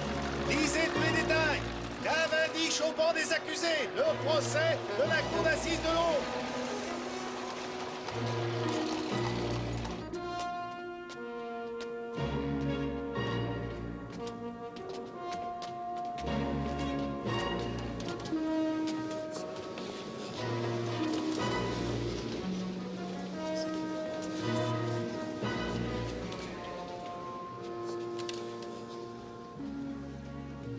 John Wendover Cavendish, vous êtes accusé du meurtre de votre mère, Madame Emily Rose Inglethorpe. Ce meurtre a été commis le 19 juin 1917. Comment plaidez-vous? Non coupable. Messieurs les jurés, comme vous le savez tous, un meurtre avec préméditation est passible de la peine de mort. Et le meurtre que l'on va vous décrire est le meurtre prémédité le plus horrible et le plus commis de sang-froid. L'empoisonnement d'une vieille dame aimante et confiante par son propre fils. L'accusé et sa femme vivaient de façon plus que luxueuse dans la maison de sa mère, Styles Court. Cette dernière subvenait à tous leurs besoins. Vous voyez donc que Madame Inglethorpe était pour eux une bienfaitrice généreuse. Je ferai appeler des témoins pour vous démontrer à quel point l'accusé était au bout du rouleau sur le plan argent. Je vous prouverai aussi que l'inculpé entretenait une liaison coupable avec une certaine Madame Raikes, la veuve d'un fermier des environs. Je vous dirai comment il s'était arrangé pour que sa mère fasse un testament en sa faveur et comment, croyant qu'elle avait modifié ce testament, il l'a assassiné et détruit ce dernier. La veille de Je suis incapable d'en supporter davantage, Hastings. L'affaire se présente mal. Oh, ça ira peut-être mieux quand ce sera le tour de la défense. Je ne sais pas comment Mary Cavendish peut rester là sans s'effondrer. Oui. Elle fait partie des femmes qui résistent devant l'adversité. Elle sait garder sa fierté malgré sa jalousie. Elle est jalouse? Oui. Vous ne vous êtes donc pas aperçu que Madame Cavendish est une femme douée d'une grande jalousie? Vous avez surpris ce fragment de conversation qu'elle avait eu avec sa belle-mère. Elle demandait à Madame Inglethorpe de lui montrer quelque chose. Oui? Madame Cavendish croyait que la lettre que sa belle-mère lui cachait était la preuve de l'infidélité de John, son mari. Mais elle avait tort, ce n'était pas une lettre en réalité. Ce que Madame Inglethorpe avait découvert, c'était que John avait prêté de l'argent à Madame Raikes. J'ai appris ça par Madame Raikes en personne. Ce prêt était conséquent, il s'agissait d'une importante somme permettant à Madame Raikes d'acheter toutes les terres de la ferme. Vous niez que les relations que vous entreteniez avec John Cavendish étaient plus qu'amicales? Oui. Je vois. Vous n'avez jamais reçu d'argent de Monsieur Cavendish?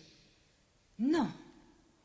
Alors vous niez aussi que M. Cavendish vous ait remis un chèque de 200 livres le 21 juin dernier. C'était un prêt et non un don. Ce sera tout, Madame Rex. Je n'ai pas d'autres questions, Votre Honneur. Très bien, Monsieur Phillips. Il est temps de suspendre l'audience. Levez-vous, la cour se retire.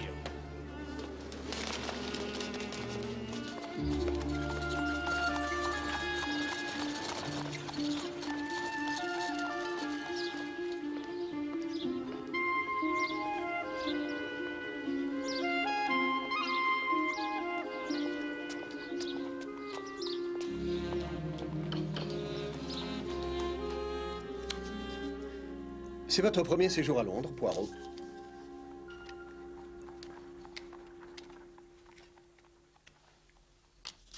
Madame Ingletop devait avoir une belle fortune pour posséder cette maison et le domaine de Styles Court.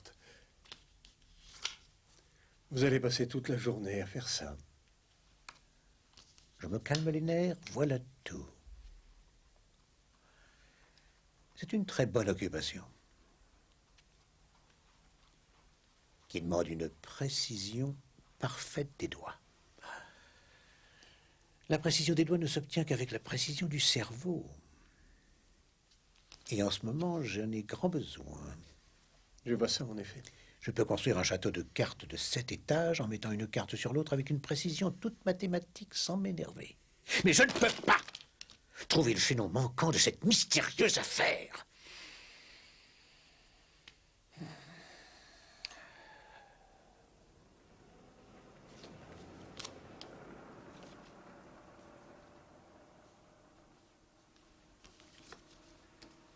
Vous avez une main d'une sûreté étonnante. Je ne vous ai vu qu'une fois perdre le contrôle de votre main. Ce devait être à un moment où la rage m'avait pris. Ça se passait dans la chambre de la défunte, juste après que nous ayons découvert que la mallette avait été forcée. Ah oui, oui. Vous étiez près de la cheminée, remettant tout en ordre, comme vous le faites toujours. Votre main tremblait comme une feuille. Parce que j'étais très en colère. Et ce qui m'avait mis en colère... Oh mon Dieu! Qu'est-ce qu'il y a? Ah, je viens d'avoir une idée, c'est tout, mais... Ah, oh mon Dieu! Un garage! Un garage! Pour l'amour du ciel, madame, indiquez-moi où je peux trouver un garage. Il faut que je loue une voiture avec un chauffeur immédiatement.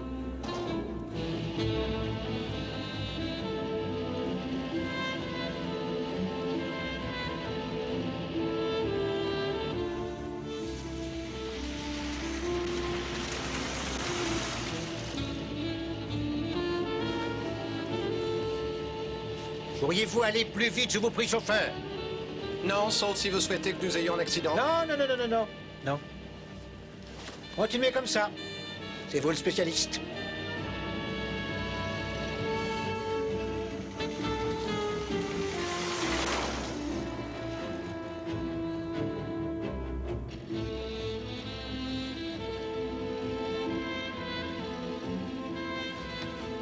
On ne vous a pas appris que les mains devaient se trouver sur le haut du volant et de façon symétrique?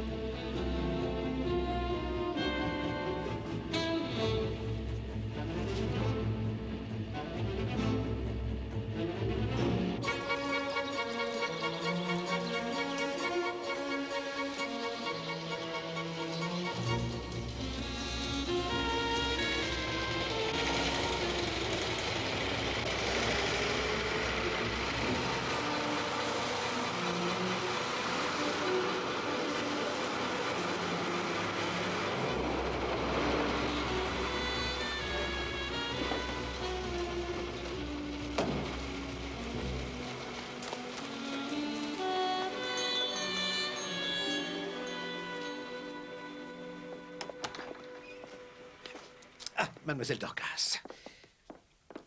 Et dites-moi, mademoiselle, est-ce que quelqu'un est entré dans la chambre de Madame Inglethorpe depuis que nous sommes partis? Non, personne, monsieur. La porte est verrouillée, nous avons ouvert l'œil. Monsieur Poirot. Oui. Les clés. Oh. Merci.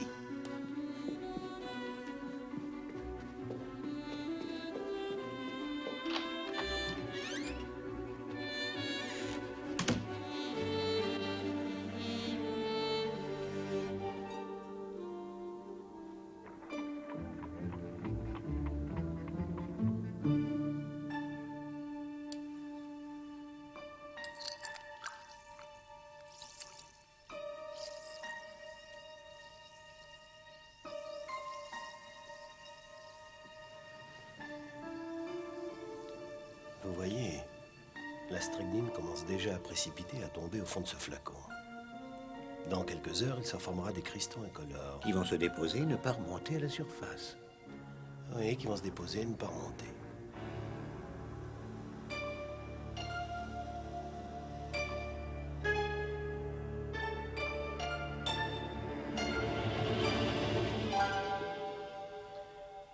Inspecteur Japp, quand au cours de votre enquête, vous avez fouillé la chambre de l'accusé à Styles Court, avez-vous trouvé quelque chose? Oui, en effet. Voulez-vous nous dire de quoi il s'agissait? En fouillant dans le tiroir de la chambre de Monsieur Cavendish, j'ai soulevé des vêtements et j'y ai trouvé une fiole de poison. Elle était vide. Veuillez montrer la pièce à conviction D.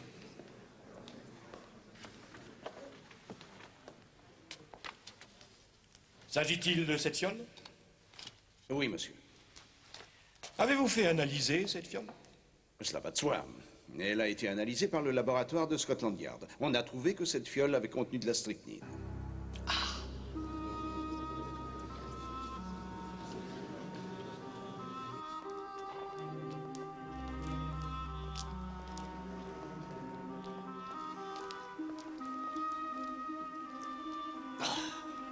Où est-il passé? Il m'a téléphoné tout à l'heure pour me dire qu'il revenait à Londres ce soir. Et il m'a demandé de réunir tout le monde ici. Et où veut-il en venir? Ça, je ne sais pas. En tout cas, ce n'est pas très bien de sa part. Ah, le voilà qui arrive.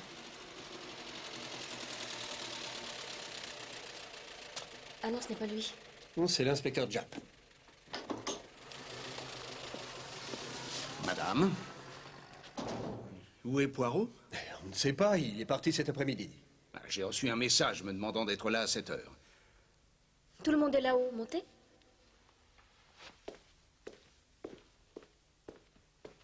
Je n'ai pas pris une seule tasse de thé de la journée.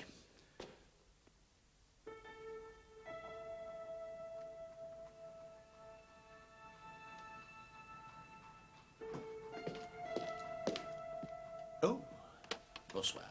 Puis-je demander ce qui se passe? Mais vous le pouvez, madame. Si vous avez une réponse, alors faites-la moi connaître.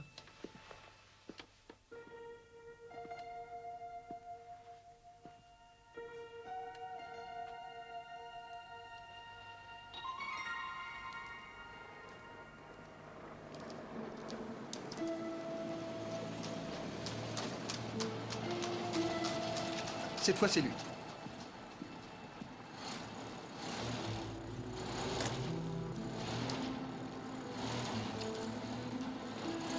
Pourquoi fait-il tous ces gestes?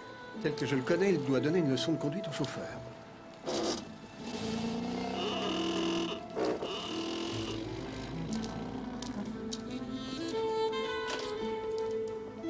Mais où étiez-vous passé, Poirot? Bonsoir, Hastings. Bonsoir, Madame Cavendish. Tout le monde est là, oui?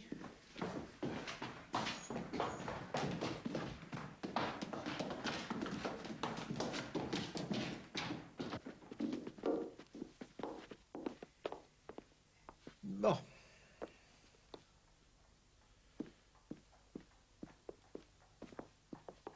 S'il vous plaît. Voyons, tout le monde est là, oui? Ah, une exception, oui. Pardon, madame, si je vous fais attendre encore quelques instants, il nous manque monsieur Inglethorpe. S'il met un pied dans cette maison, moi je m'en vais. Non, non, non, non, non, mademoiselle, vous ne pouvez pas vous en aller. Rappelez-vous, mademoiselle, que c'est pour venger votre chère amie, la regrettée madame Inglethorpe.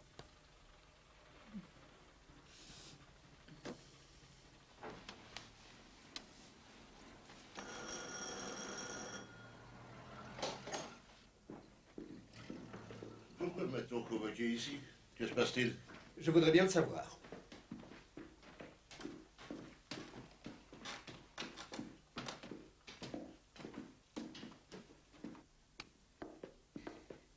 Ah, voilà monsieur Inglethorpe. Asseyez-vous, monsieur.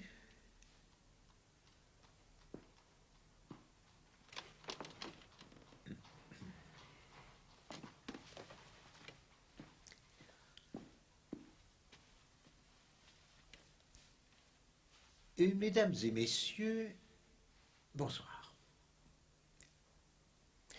Comme vous le savez tous, j'ai été invité à enquêter sur cette affaire par monsieur John Cavendish, qui, ce soir, de la cellule de sa prison, attend le verdict du jury.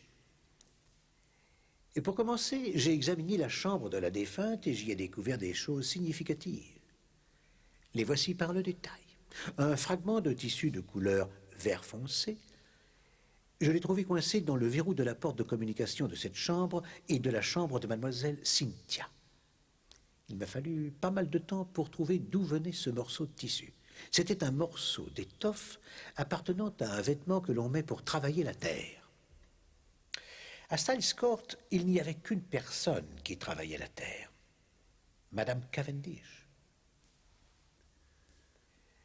Ce qui fait que ce devait être Madame Cavendish qui était entrée dans la chambre, par cette porte. Mais cette porte était verrouillée de l'intérieur. Et quand j'ai examiné la chambre, Hastings, oui. Mais tout d'abord, nous n'avions plus que la parole de Madame Cavendish pour dire que la porte était verrouillée. Dans la confusion qui a suivi, elle a eu tout le temps de pousser le verrou. Non, je suis bel et bien convaincu que Madame Cavendish se trouvait en réalité dans la chambre. À ce moment-là, la défunte était malade. La raison qu'avait Madame Cavendish pour entrer dans cette chambre était sa jalousie. Elle avait appris l'existence d'une lettre. C'est à cause de cette lettre qu'elle avait eu une vive discussion avec Madame Inglethorpe. Et elle croyait que cette lettre prouverait la liaison de son mari avec Madame Rex. À ce moment-là, elle était littéralement folle de jalousie. C'est ce qui l'a poussée à se faufiler dans la pièce pour y retrouver ce document.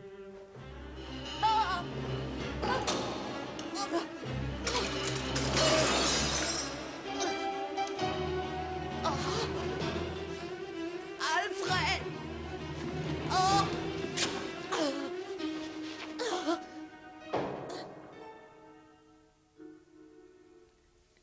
Ai-je raison, madame? C'est vous qui avez détruit le testament? Oh, non, non, non, non, non, monsieur Lawrence. Une seule personne pouvait en fait détruire ce testament. Madame Inglethorpe elle-même.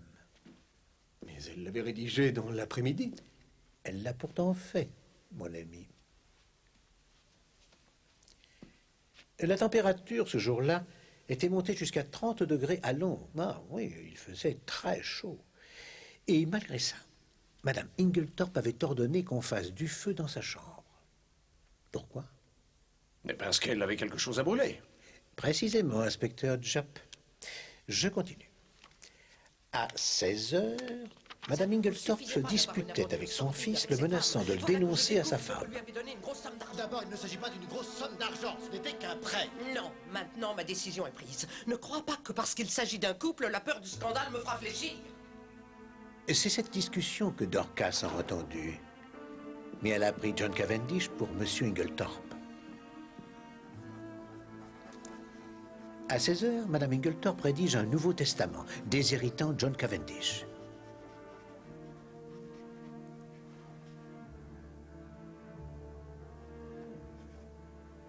Et là, je ne peux que supposer.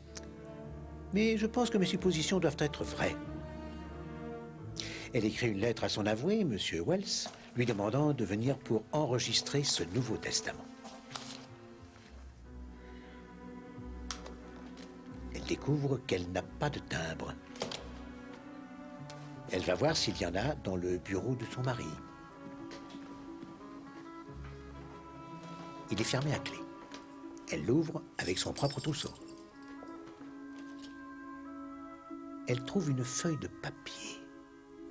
C'est justement cette feuille de papier que Madame Cavendish a pris pour être la preuve de la fidélité de son mari, John Cavendish.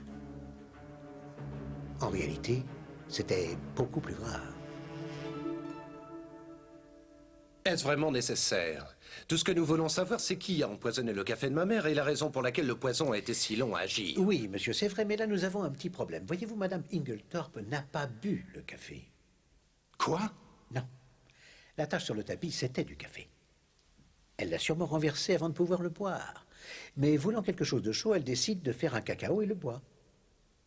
Mais si la strychnine n'était pas dans le café, et elle n'était pas dans le cacao, nous le savons, où se trouvait-elle?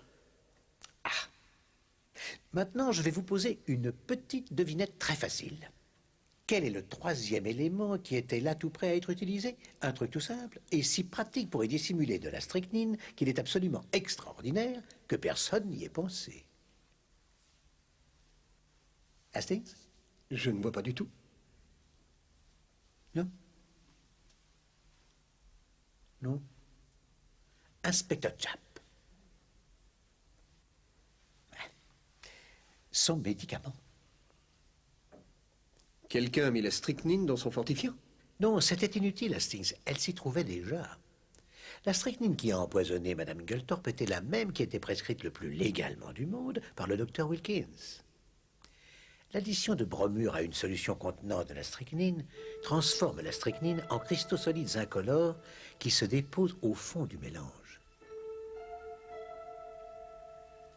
C'est-à-dire que cette dernière dose est fatale. Quelqu'un a ajouté du somnifère en poudre à son fortifiant? Oui, inspecteur. Il me manquait un chaînon. C'était une feuille de papier, en réalité. Et non un testament. Voyez-vous, notre assassin a écrit une lettre. Et cette lettre acceptée, il n'y avait rien qui reliait le meurtrier à son crime. Mais Mme Inglethorpe a trouvé cette lettre. Alors elle l'a enfermée dans sa mallette et l'a emportée dans sa chambre. Il devenait vraiment essentiel de retrouver cette lettre pour notre futur assassin. Sinon, il risquait la catastrophe. J'avais déjà fermé à clé la mallette de Mme Inglethorpe le lendemain matin de sa mort. Au moment où il allait récupérer la lettre, j'approchais de la chambre avec John Cavendish et M. Wells l'avoué. Ce sera très facile à vérifier. L'assassin cherche désespérément un endroit où la cacher et il ne trouve pas. Dans la chambre, rien ne lui permet de détruire la lettre. En quelques secondes, il la déchire en 3 longs morceaux. Vous avez toujours les clés, Il les monsieur entortille pour qu'ils ressemblent à des allumes-feu et les mélange aux autres. Ensuite, il déverrouille la porte donnant sur la chambre de Mademoiselle Cynthia et il s'en va.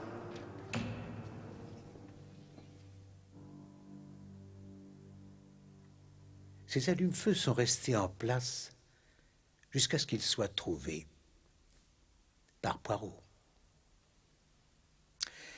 Ah oui, ces petites cellules grises ont fait du bon travail aujourd'hui.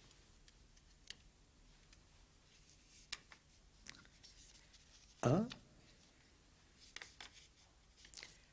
2, 3. Cette nuit sera la grande nuit. Des heures heureuses nous attendent une fois que la vieille ne sera plus une entrave, car elle sera morte. Personne ne pourra m'attribuer le crime. Ton idée d'utiliser le bromure était une idée de génie. Nous devons... Là, l'auteur fait une digression. Ça va te réchauffer le cœur de savoir que ton amant t'aime tellement qu'il est absolument incapable de faire quoi que ce soit d'autre que de t'écrire en cet instant si important. Mademoiselle Howard. Moi? Qu'est-ce que ça a à voir avec moi? Mais ça a tout à voir avec vous, mademoiselle. Aurais-je omis de vous dire à qui elle était destinée? Pardonnez-moi.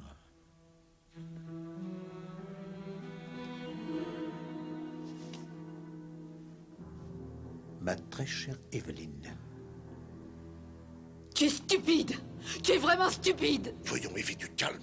Garder le silence ne vous servira à rien, monsieur Inglethorpe. L'écriture de cette lettre est suffisante, elle crie votre culpabilité. Vous avez assassiné votre femme de sang-froid. Comment osez-vous? Comment osez-vous porter une telle accusation? Monsieur Inglethorpe, vous savez que vous me décevez.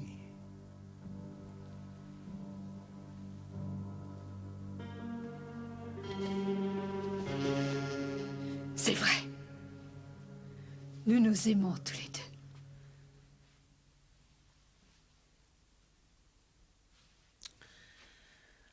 Emmenez-les, inspecteur Jupp. Vous croyez qu'on allait attendre que cette vieille mégère crève? De toute façon, on méritait cet argent. Je n'ai pas le moindre regret. Vraiment, je ne regrette pas ce que j'ai fait. Monsieur Inglethorpe, Madame.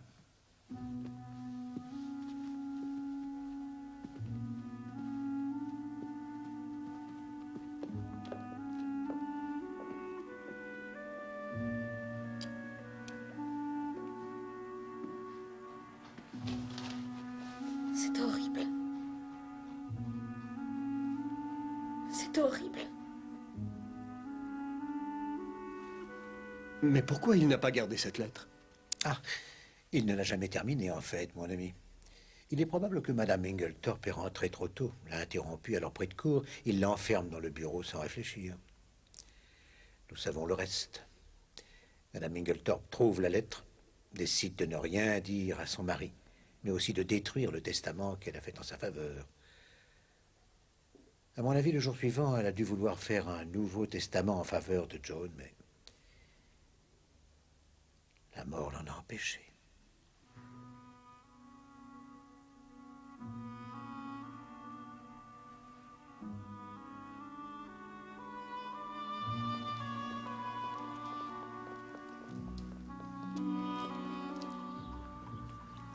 J'ai passé quelques heures difficiles, monsieur Poirot. Ces 6 semaines furent les pires de ma vie. Je n'ai jamais cru à votre culpabilité. L'inspecteur Jupp et tout Scotland Yard y croyaient, eux. Pauvre mère. C'est fini maintenant. Heureusement que Poirot était là. Je ne sais vraiment pas comment vous remercier. De rien, je vous en prie. Ça a failli me coûter cher. Il faut toujours faire confiance à Hercule Poirot. Monsieur Poirot. Madame. Venez, John. Je veux tout savoir.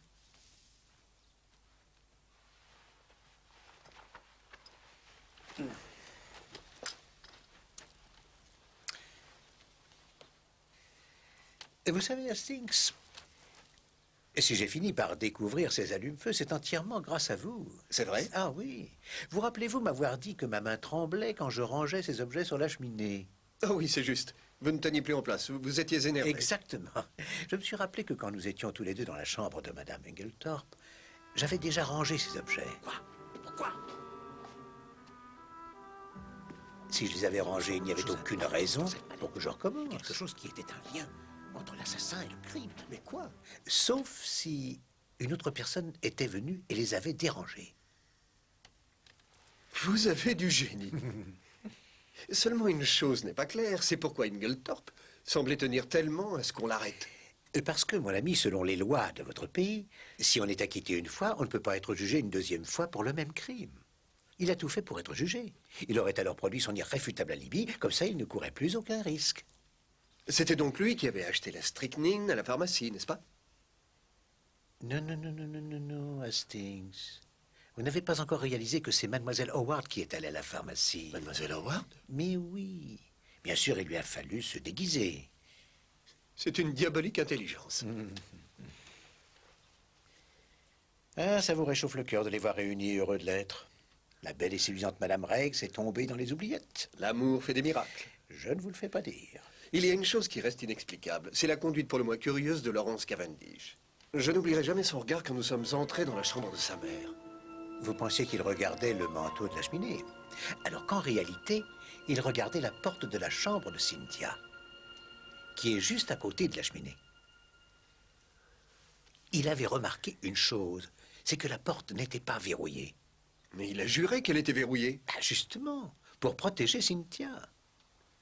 Quand Laurence Cavendish a vu que la porte donnant chez Cynthia n'était pas verrouillée, il s'est imaginé tout de suite qu'elle savait quelque chose sur le meurtre. Mais pourquoi voulait-il tant la protéger? Parce qu'il est amoureux d'elle, bien sûr. Eh bien, alors là, je peux vous dire que vous faites erreur. Je peux vous affirmer, et je sais ce que je dis, qu'il la déteste. Voyez-vous ça? Je n'en suis pas si sûr, mon ami. Il a voulu réduire en miettes la tasse de café avec les pieds parce que, Hastings, rappelez-vous que c'était en fait Mademoiselle Cynthia qui avait apporté son café à Madame Inglethorpe cette fameuse nuit. C'est ce qui explique pourquoi il a défendu dès lors avec tant d'obstination la thèse suivant laquelle la mort de sa mère était due à des causes naturelles.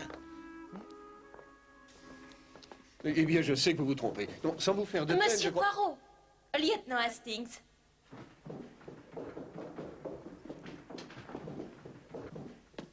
Oh,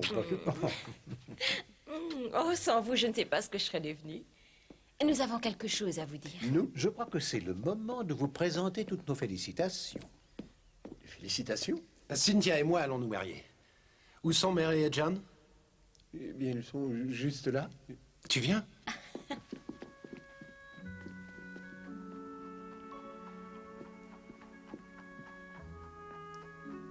Hastings.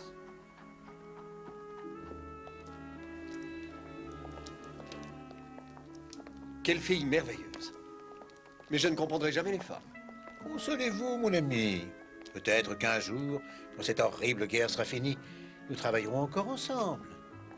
Et alors, Poirot vous expliquera tout.